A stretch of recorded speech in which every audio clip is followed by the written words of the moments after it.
Sussex got their Royal London One Day Cup campaign moving with a 31-run win over Middlesex in Hove. Chris Jordan with his best return with the ball in the one-day arena.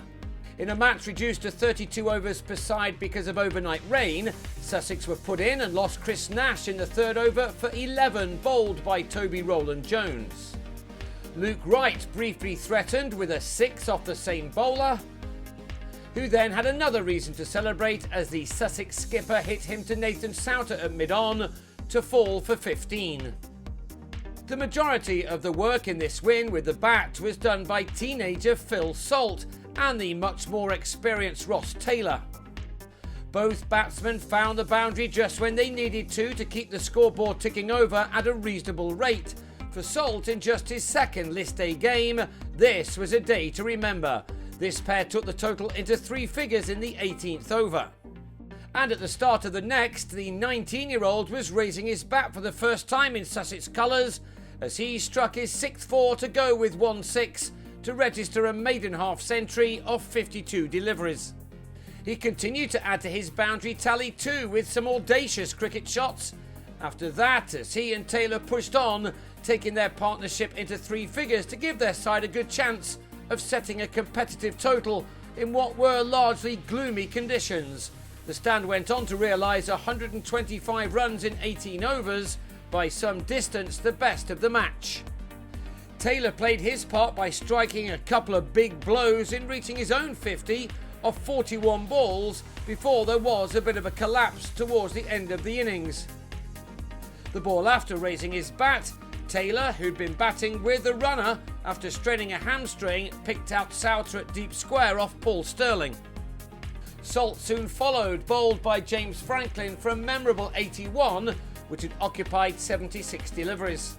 Jordan's fine day didn't begin particularly well with the bat as he slipped over and failed to make his ground to be run out by the bowler Roland-Jones, who then trapped Will Beer in front for a golden duck next ball, Sussex on 185 for 7 with 3 overs remaining. Thanks to Ben Brown, the home team got past 200 and added a few more too. The last 2 overs cost Middlesex 30 runs, with Brown twice hoisting James Fuller in an expensive final over the rope, the keeper batsman making a crucial 31 off 13 balls to take his side to a final score of 222 for 7 from the 32 overs possible.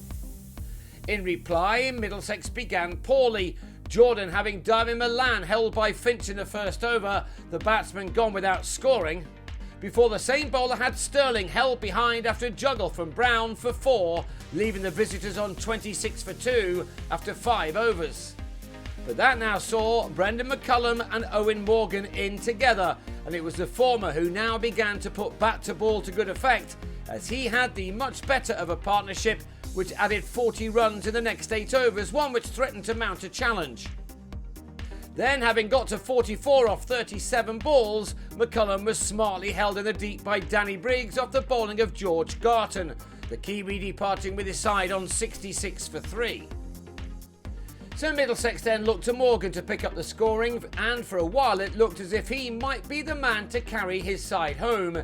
He dominated a 4th wicket stand of 21, only to then be bowled by Beer for 31, with Middlesex left to get 135 from the second half of their innings after making 88 for 4 from the first half. Nick Gubbins knew that he had to produce some big shots, but after he did, he lost John Simpson at the other end to a googly Jordan with the catch at slip, which had his side on top. Gubbins and Franklin both then cleared the rope in what was soon becoming a stand to give the home support some concern. In 7 overs together, this pair added 49 runs to take the target down to 73, those runs requiring a little more than the remaining 7 overs. The game turned when Franklin on 28 swung Briggs to deep mid-wicket, where sub-fielder Luke Wells took a fine catch. Gubbins followed in the next over for 37, Garton with the wicket, which left Middlesex on 160 for 7 with 6 overs to go.